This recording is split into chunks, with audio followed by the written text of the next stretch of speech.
Estamos chegando, análise dos fatos, começando mais uma edição desta terça, fazendo para você sempre esse resumo comentado do que mais importa, das notícias quentes do dia, sempre na hora do seu almoço, a hora que você está preparado para ouvir e apertar play aí no podcast.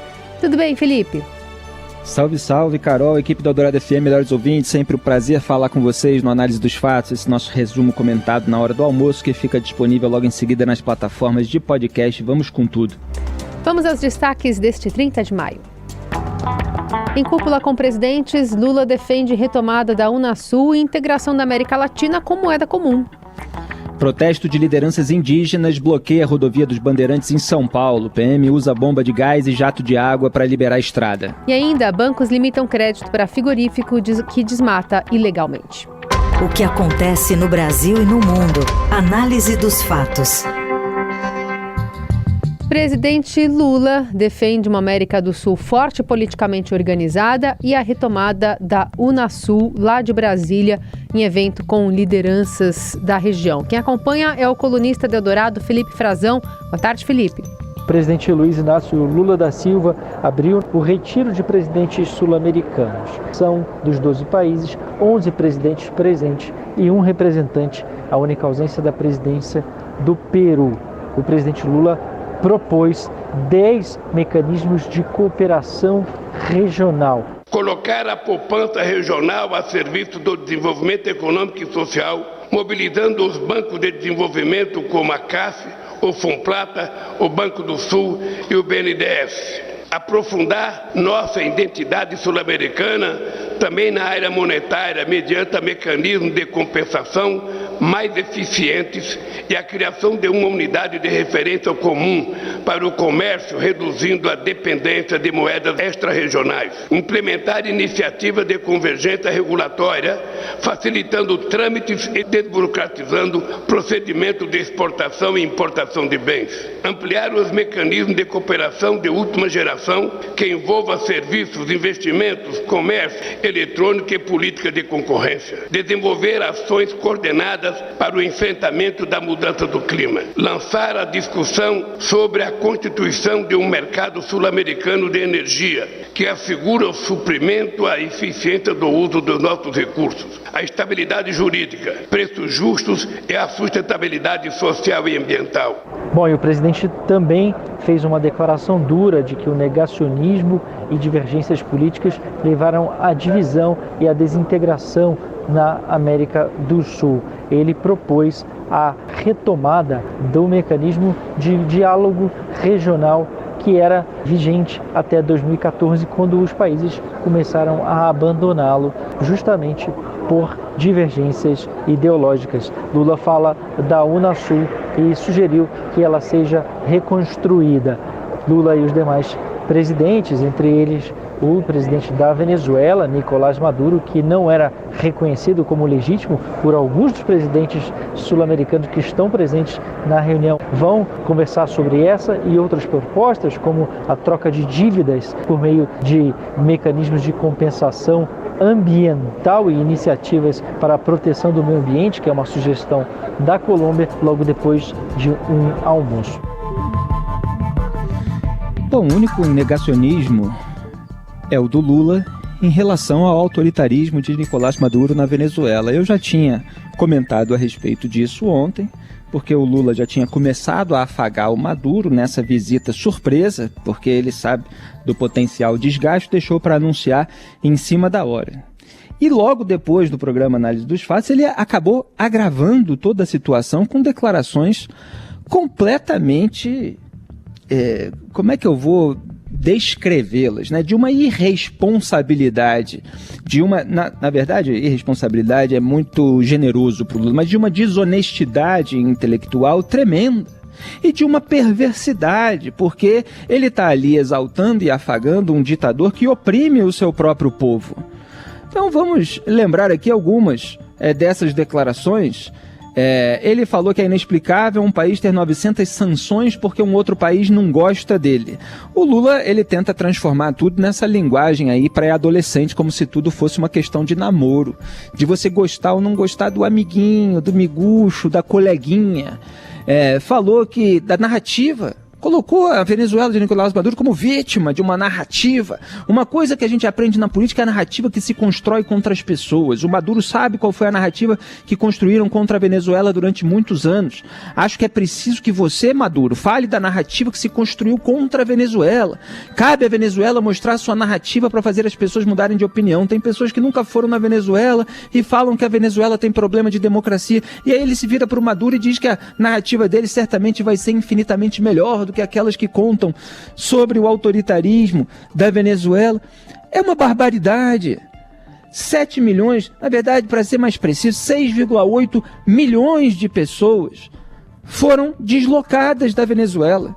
Eu vou ler aqui a declaração da Rachel Schmidt, que é de uma agência de refugiados internacional para a América Latina, falando que as Nações Unidas confirmaram, a ONU, portanto, confirmou que o número de venezuelanos deslocados atingiu 6,8 milhões de pessoas, empatando com a Ucrânia na maior crise de refugiados e imigrantes do mundo e superando a Síria pela primeira vez. Quer dizer, a Ucrânia, que está lá sendo bombardeada pelas tropas russas do Vladimir Putin, que o Lula também bajula, ela tem o mesmo número de pessoas deslocadas do que a Venezuela aqui do lado, na América do Sul. Em tempos supostamente de paz. Paz não existe, evidentemente, num regime autoritário que controla todos os poderes. E mais do que a Síria, que tem 6,6 milhões de reais. Olha, o noticiário que chega até nós é sobre a Síria. É guerra o tempo todo. Vamos lembrar aqui o relatório feito no final do ano passado pela ONU. Você tem um documento produzido pela Missão Internacional Independente de Investigação de Fatos da ONU. Você tem, inclusive, ali uma representante que é a jurista portuguesa Marta Valinhas, presidente dessa missão da ONU.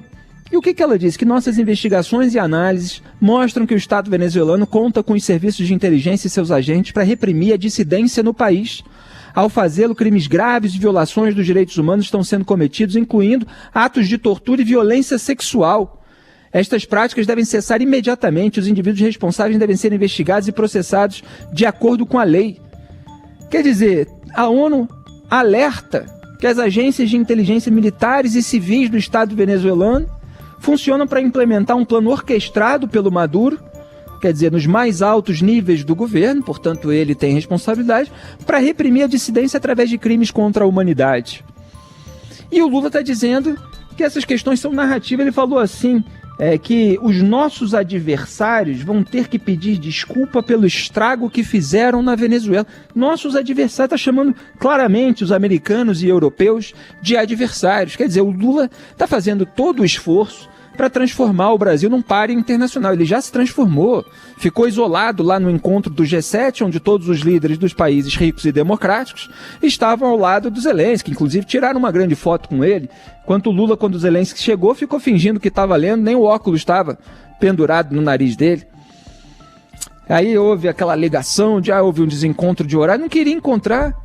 Quer dizer, não se levanta para cumprimentar o presidente de uma democracia que foi invadida e vilipendiada e fica bajulando um ditador vizinho aqui, propondo aí a integração, moeda comum, tudo isso que ele fez também lá nos BRICS e tal, que parece mais uma retórica de quem quer posar, de alguém que quer integrar o mundo em busca da paz, etc., enquanto na prática faz exatamente o contrário.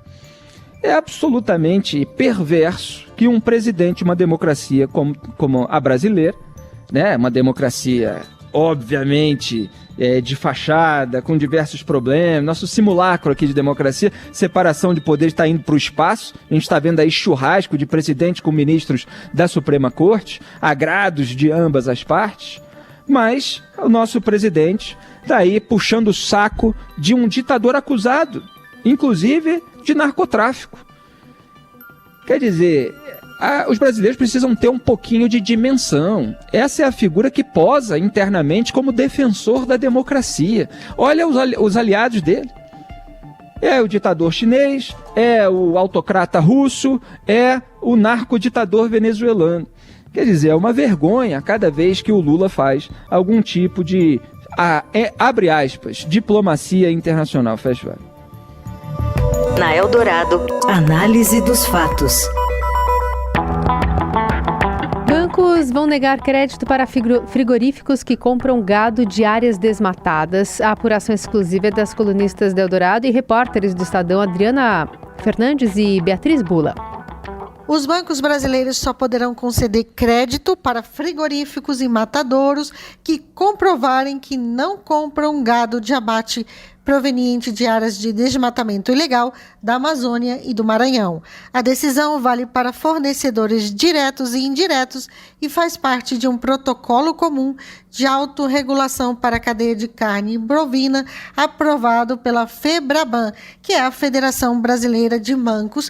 A medida visa combater o desmatamento ilegal da região. É a primeira vez que há um protocolo detalhado para um setor específico da economia, como frigoríficos e matadouros. Até agora, 21 bancos assinaram o protocolo, entre eles os maiores do país: o Itaú Unibanco, Banco do Brasil, Bradesco, Santander e Caixa Econômica Federal. As instituições financeiras que já aderiram à autorregulação terão de exigir dos seus clientes a implementação de um sistema de rastreabilidade e monitoramento até dezembro de 2025. Ou seja, só terá empréstimo desses 21 bancos quem cumprir a exigência. A pecuária é hoje a principal atividade associada ao desmatamento e o Brasil, o maior exportador mundial de carne.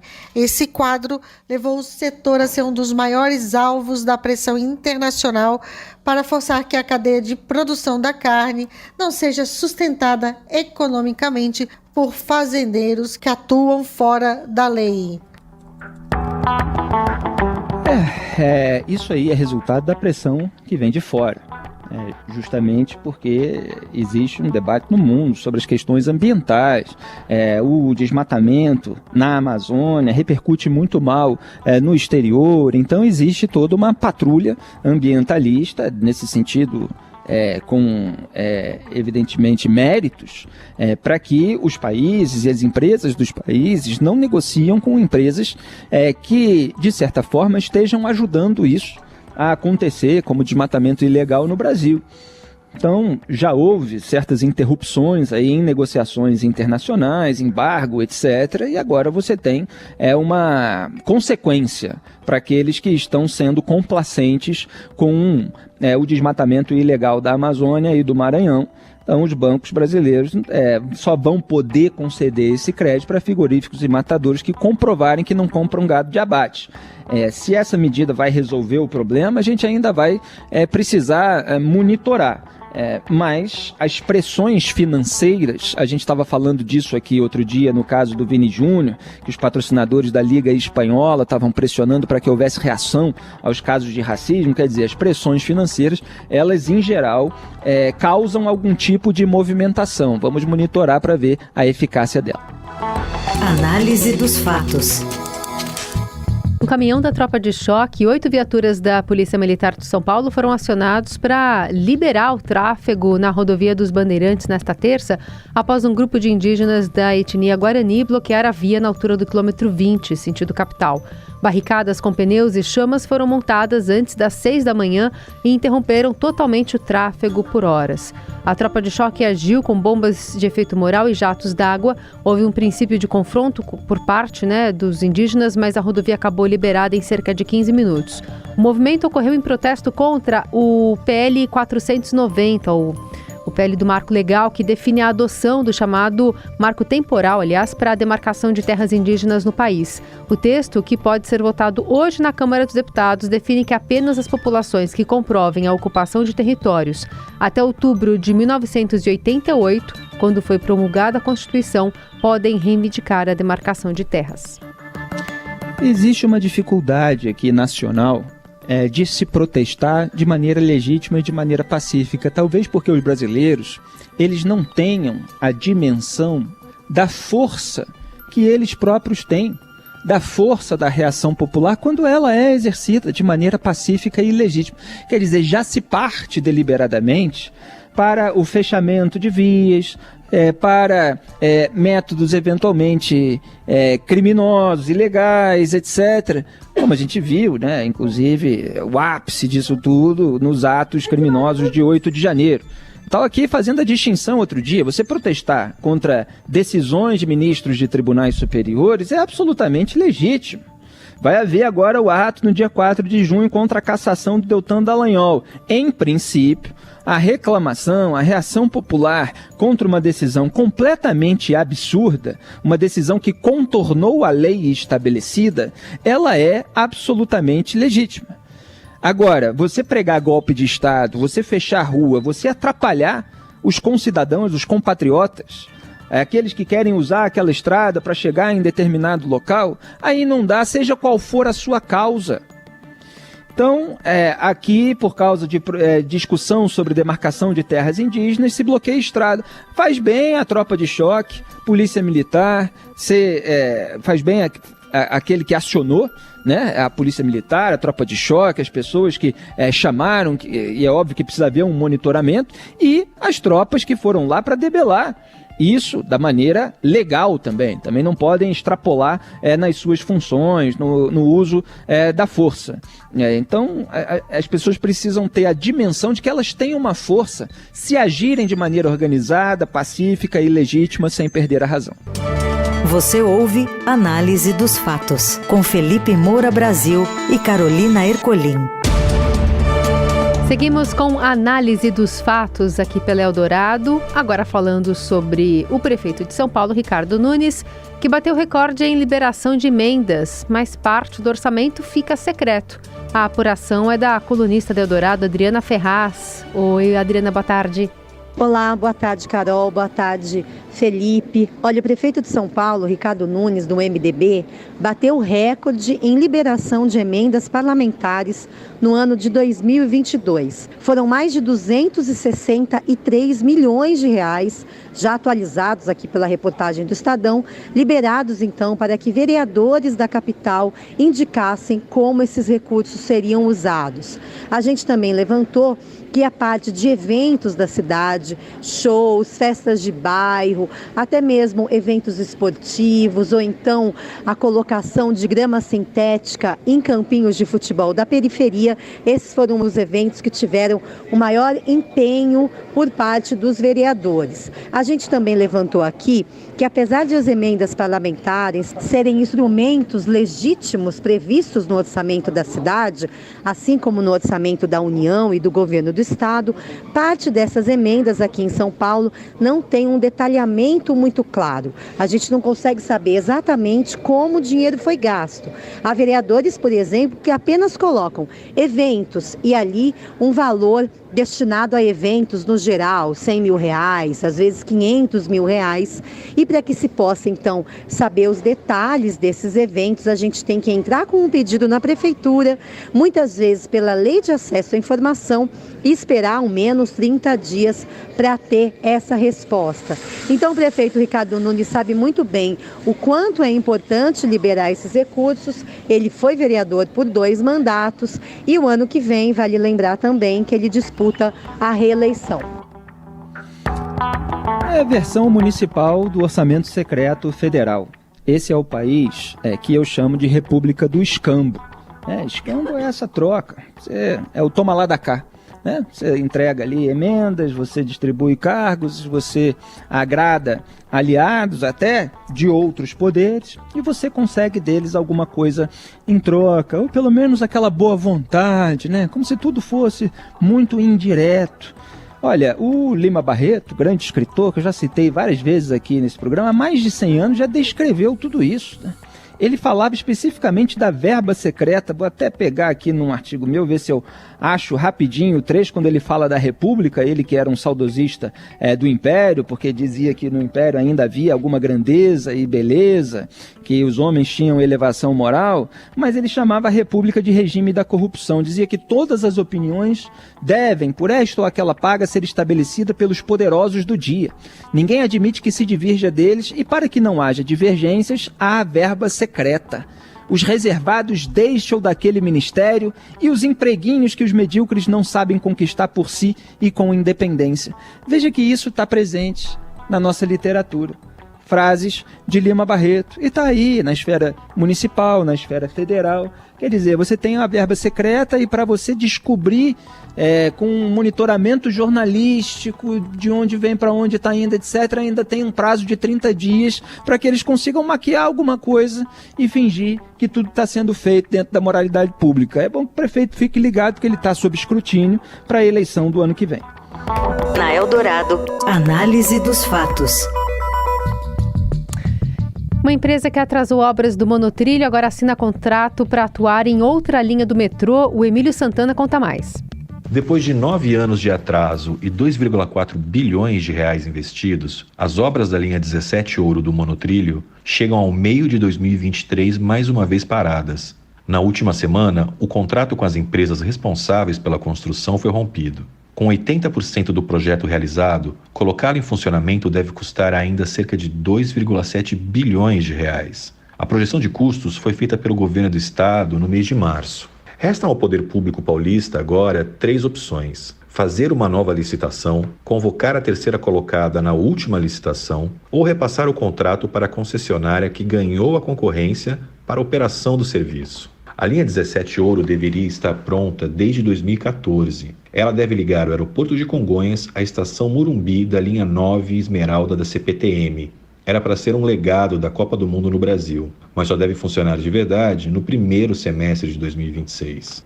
Diante do tamanho do atraso, a primeira opção para o Estado, fazer uma nova licitação, representa também a solução mais demorada. Especialistas ouvidos pelo Estadão veem na medida um problema adicional. Segundo eles, há chance dessa licitação ser deserta por falta de clareza no que já foi executado até agora. A segunda opção pode ser repassar o contrato para a terceira colocada na última licitação, o consórcio Paulitec-Sacir.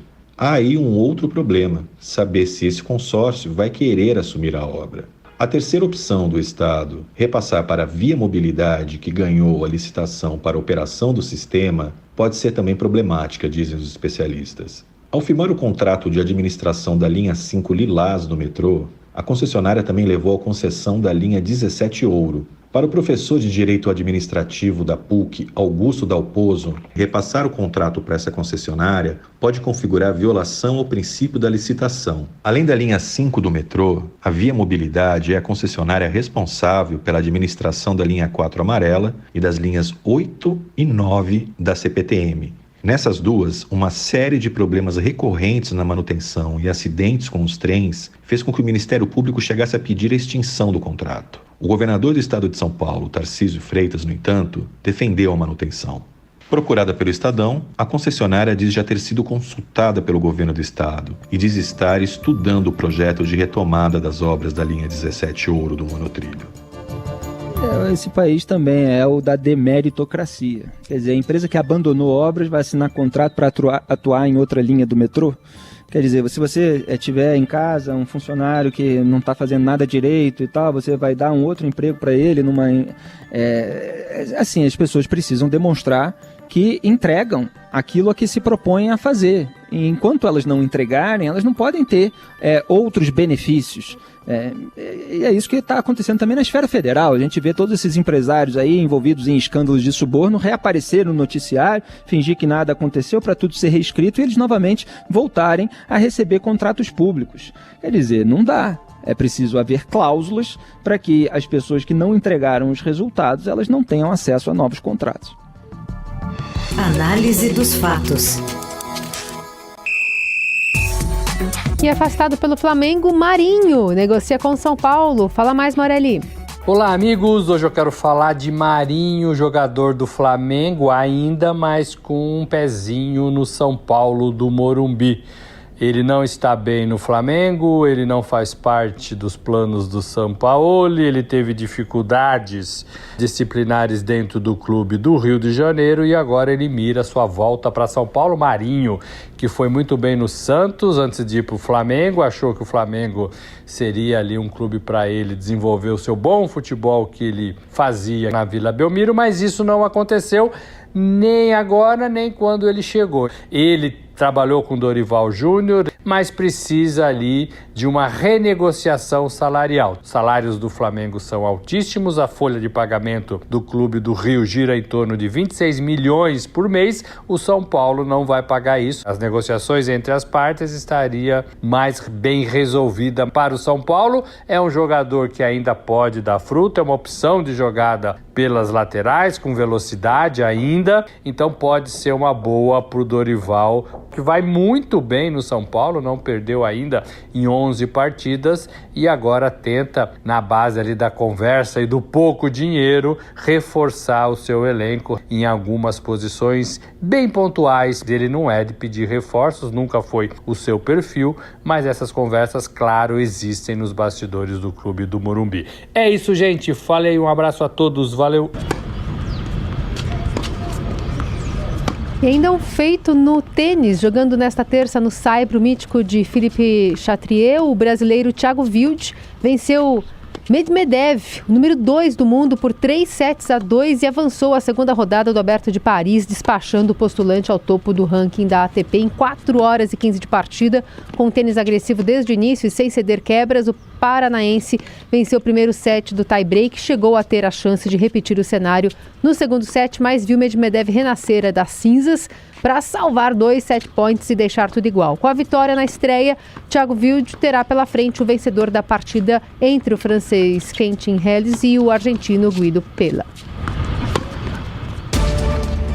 Thiago, depois de tanto tempo aí que a gente não tem um Guga, né, no tênis, agora a gente tem aí novas revelações para torcer. Em relação ao Marinho, ele pediu para não viajar porque estava com dores, outros jogadores do Flamengo acabaram viajando, está criando confusão e não entrega nada resultado, então já vai tarde do meu Flamengo, pode voltar aí para o São Paulo de vocês. Um grande abraço! Fechando aqui a análise dos fatos, amanhã a gente está de volta. Até, tchau. Você ouviu Análise dos Fatos. Se você perdeu esta edição ou quer ouvir de novo, acesse radioeldorado.com.br ou assine gratuitamente o podcast no iTunes, Google Podcast, Deezer ou Spotify.